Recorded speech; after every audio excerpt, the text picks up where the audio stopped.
So I am Jen Sarczynski. I am the Student Success Facilitator here in the district. My role is actually focused on mental health and wellness district-wide, so I do work with K-12 students, just really focused on how we can be our best version of ourselves in all 8 dimensions of wellness. So with that in mind, we're going to talk a little bit about mindful tech use today. And when we're talking about, it's really about Chromebooks, right? But you can insert video games, cell phones, iPads, any digital is all encompassed under the same umbrella. So let's talk a little bit about why. Digital technology has become an increasingly important part of modern classrooms. It helps develop problem-solving skills, encourages creativity, builds foundational knowledge, encourages collaboration, promotes curiosity, and increases access to content. There are things that our students are learning much earlier because they have access to it. And when I think about, I'm 50, right? I'm an old lady. It's been a long time since I've been in school. Things are so different now than when I was in school.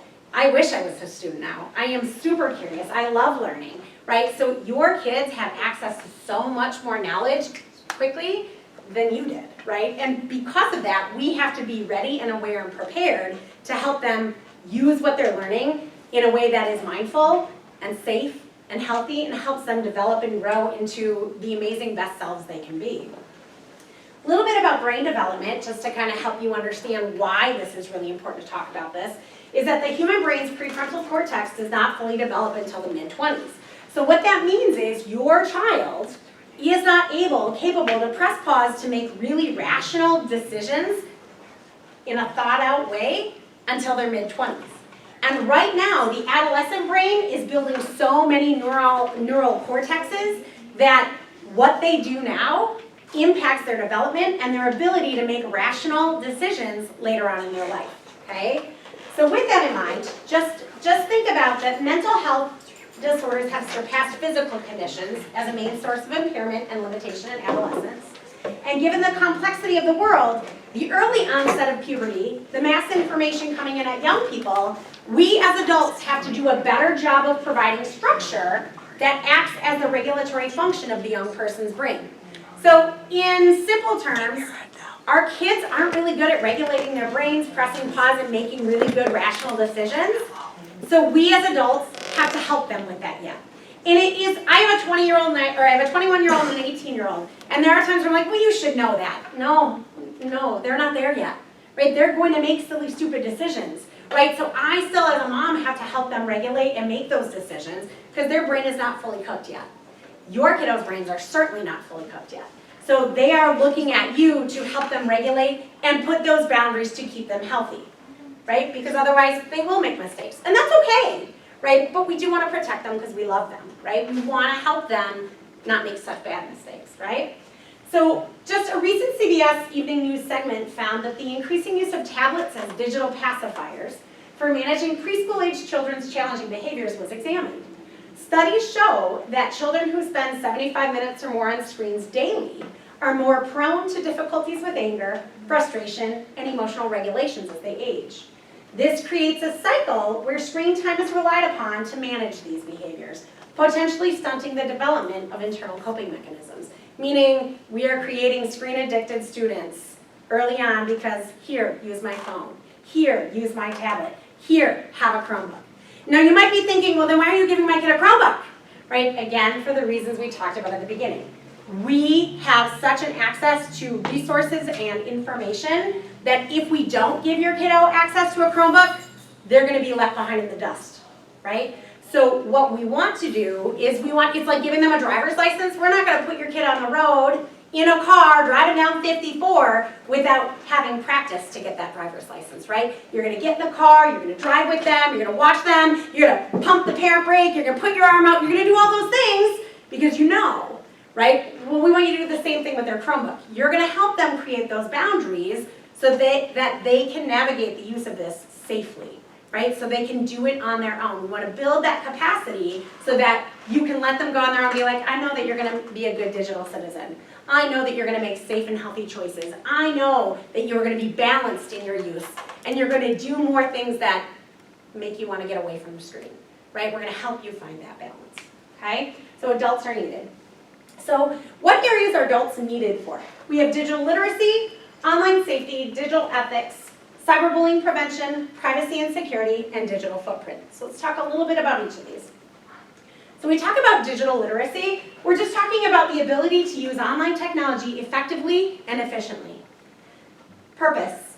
Your kiddo might need a reminder that their device is intended for work completion. No, don't go find that snake game, right? Your device is for homework, right? And when your homework's done, go outside and play, right? But it's really important to ask those questions are, hey, are you using that device for what it's intended for? You're doing your math on there, right? Right? You're doing that research, right? You're writing that paper, right? And as soon as they're done with it, help them find that balance, right? But are you using that technology for its intended purpose? You're not chatting with your friends. You're not playing games. You're not looking up things you're not supposed to be looking up, right? You might say, a Chromebook is a tool, not a toy. And it has the potential to harm you if not used in healthy ways. As the owner of the Chromebook, or phone, or video game console, whatever, I'm here to guide you and keep you safe as you learn to use this device. It's okay to put those boundaries out there. Help them prioritize. Ask them, are you using your time efficiently? Help them to set goals and time limits for themselves. All right, buddy, how much time do you think it's going to take you to write that paper on this? All right, I'll check back with you in 10 minutes and see how you're doing. Right? Help them to priority rank their tasks and help them make a plan to work through with efficiency. All right, you've got 4 things on your docket to do tonight. We have this much time. Which one do you want to start first? All right, so for the next 20 minutes, you're going to do that, and then you're going to take that break that Katie talked about, right? And then we're going to maybe eat dinner as a family, or we're going to go to your brother's baseball game for a little bit, and then you can come back and you can tackle those next 2 things, right? Help them set goals, create goals, timeline, help them prioritize with efficiency. Because they're not going to know how to do that on their own yet. But you're going to help them get there. Question. There is a lot of incorrect information on the internet, right? Well, I saw it on TikTok. Well, it must be true then, right? So you as an adult I see some smirks. I got you, I'm a mom, I get it. Oh, it must be true, right? But our youth need reminders to press pause and think critically about the facts. Not everything that you see online is believable. What are the facts? What is the evidence that supports those facts? How do you know it's true besides, I saw it on TikTok, okay? Ask those questions. Get them to think critically. Space. Katie talked a little bit about this already, so I'm not going to belabor the point, but having that designated common space for homework completion is really, really important because you can provide guidance and structure, and in the bathroom or their bedroom, where there's nobody else around, there's a whole lot of temptation to look up things or search for things that they certainly wouldn't search for if you were right in the same room with them, okay? Unplug. Help them to learn to balance their screen time. A saying that I use all the time is be where your feet are. If I'm in this room with you right now, you are the most important thing to me. You don't need to be on your phone when we're at the dinner table together. I don't need to be looking at my phone in my pocket when I'm with you. You are the most important thing to me right now, so you're not going to see me checking my phone or getting on my Chromebook or doing 82,000 things. I'm going to be where my feet are, right? And I want you to remind your kiddos, be where your feet are. If you're in a room with your family, you don't need to be checking Snapchat to see your friend's location. Are they more important than us? No, they're not. You're with us right now. You're really important, so let's be important, right? And help remind them to make time for exercise and activity, talking in person with others.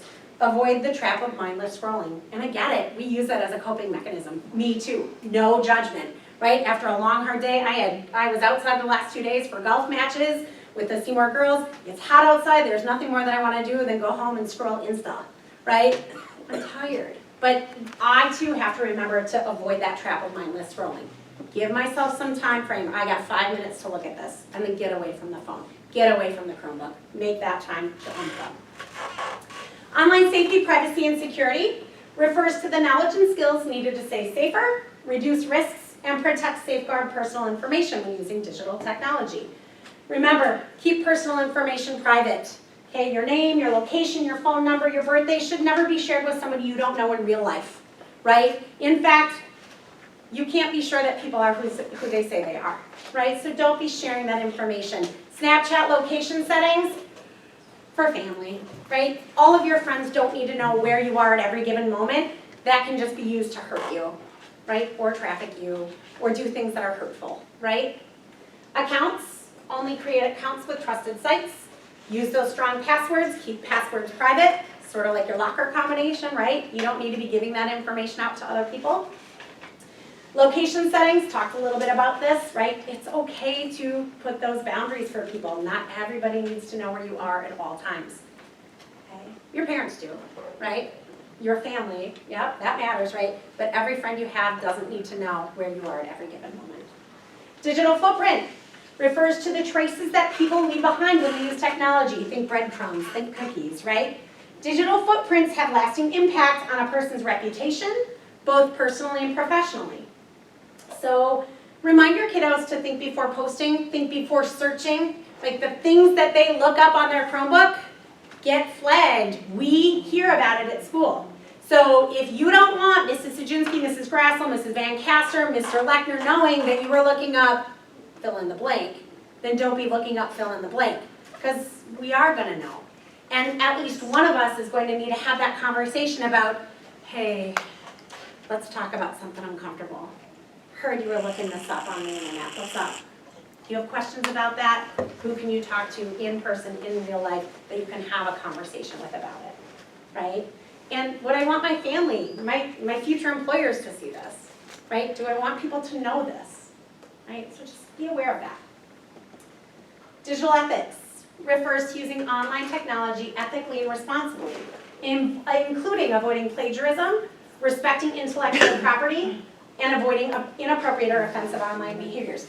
This one's a really big one right now with AI, ChatGPT and AI, right? It is really easy to go on a ChatGPT or School AI and type in, I want to write a paper about how whales navigate in the ocean. And AI will write a paper for me, and I can simply copy and paste.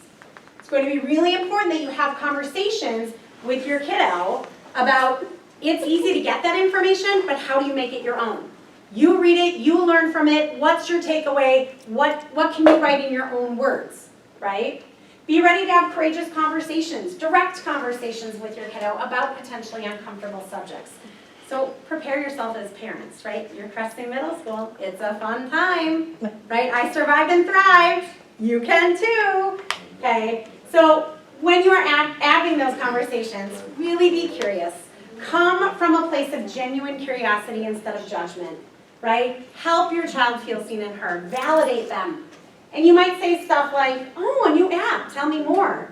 Or, how did you hear about that? Oh, that sounds interesting. What did you hear about it? Show me this Google Classroom thing. I don't understand this. Help me understand it. I'm kind of old, right? Go slow. Social urgency can feel so intense, but remind you and your child that it's not a race. Right? So I know that you want to download that app, or I know that you want to use that AI stuff, but I'd love if we could learn more about it together. So how about we talk about it more tonight after soccer? We can go through this together. So it's okay to press pause and collect yourself before you jump right in. But you know, I can even remember when my kid was in 5th grade and she's like, but I have to get Snapchat, I have to. You do? And then I had that anxiety of, yeah, I want my kid to fit in, right? No, you don't need to. Snapchat's actually created for 13-year-olds and above, right? But that angst to fit in sometimes makes us angsty as adults too.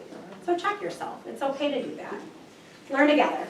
Download things, sit alongside them, explore with your kiddo. Get to know what they're working on. There are no secrets. We as educators want you to know exactly what your kids are learning. We want you to sound off on things, right? We're not keeping anything from you. So learn alongside them. Right? And if you ever have any questions, please reach out. Reach out to your teachers. Reach out to anybody that you feel comfortable with. We'll help you figure it out, right? We want you to learn and grow right along with them. And frankly, we want to learn from you too. You are the experts in your children, right? And we are partners with you. Cyberbullying prevention is another element that's really important. Refers to the understanding of the impact of cyberbullying and taking steps to prevent and stop it, right? So just for definition's sake, cyberbullying is repeated and intentionally hurtful online behaviors, posts, or messages. It is often the result of lagging social skills, where there is an inability to respectfully, peacefully, and assertively resolve social conflicts. Now, we're not really talking about phone here. I mean, we could be. But when I'm talking about Chromebook, how can your kiddo use a Chromebook to cyberbully somebody? Well, they could make a shared document and share it with a whole bunch of other people and then write nasty things and then share it with your kid. right? That is an easy way to do it. I mean, we've seen all sorts of, kids are creative, they are so smart, right? They find really creative ways to get at other people, right? But when we think about it, why do they do that? What's the function of that? It's because maybe they don't have the skills yet to respectfully resolve a conflict, right? So when we think about cyberbullying, it's really important to help remind them, explicitly teach them about respect, how to practice healthy, peaceful conflict management skills, right? How to show respectful kindness. I might not agree with you, but I still like you, right? I may not do it the same way you do, but I'm cool with you. You say potato, I say potato, okay, we cool, right? We have to figure out and model how to show respectful kindness towards other people. You are different than me, and that is great. I'm going to do things different than you, and that's okay too. But we have to branch that gap. We have to meet in the middle. We need to show them, model for them, hey, people can do things differently, but here's how you resolve conflicts peacefully, okay? Check yourself. And again, I'll own this. I posted things on social media that I go back like, oh, why did I do that? That wasn't what I meant. Where it was perceived differently than what my intention was, right? So just remember, as their significant adult, clearly communicate those technology expectations and model what you want to see from them, right? Make sure you are posting things that are assertive, kind, peaceful. If you're not happy with something that a teacher or somebody in the community does, just make sure that you're modeling respectful, right? Do I have to post it, or is that a conversation I can have with that person, right? And again, no judgment from me. We made mistakes too. We're all learning and growing, right? Set boundaries. So that is really the bottom line. Set those boundaries. Our kiddos need us to set limits and provide support and structure for healthy boundaries. So I have, Zach, can you go around and hand those to everybody? I have a resource from Screen Sanity. So if you go online to screensanity.org, there are tons of great resources for parents that can help you have that digital driver's license for your kiddo. But this is a great one-page sheet that you can use with your kiddos to help you set those boundaries. What are some friction points to help me model healthy screen use? So I really want to check myself and be real with myself about what are some things I might be uncomfortable with. Tables and bedtimes.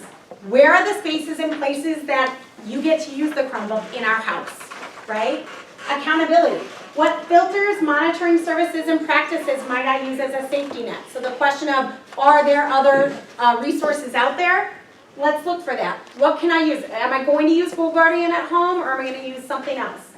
Ride, practice, and drive. Use that driver's ed approach to tech training, right? You're not just going to throw them out there in the car to drive. You're not just going to give them the Chromebook and say, here you go, have at it, right? So what is your ride, practice, drive approach? And then time well spent is, what are some meaningful activities we can do as family? What are some meaningful activities my kid can get involved in that is balanced time away from screens? All right, you've been on your screen a lot of the time during the school day. You have your phone time X amount of day. What are you going to do outside of the screen? What are you going to go outside and do? What are you going to do inside? Are you going to do art? Are you going to listen to music? Are you going to make music? Are you going to paint? Are you going to play sport, right? But help your kiddo cultivate passions and hobbies that do not involve screens to help them keep a balanced approach. And if you have questions, right, again, that's Screen Sanity. If you have questions, please feel free to call me, email me. I'm here. You'll hear me before you see me.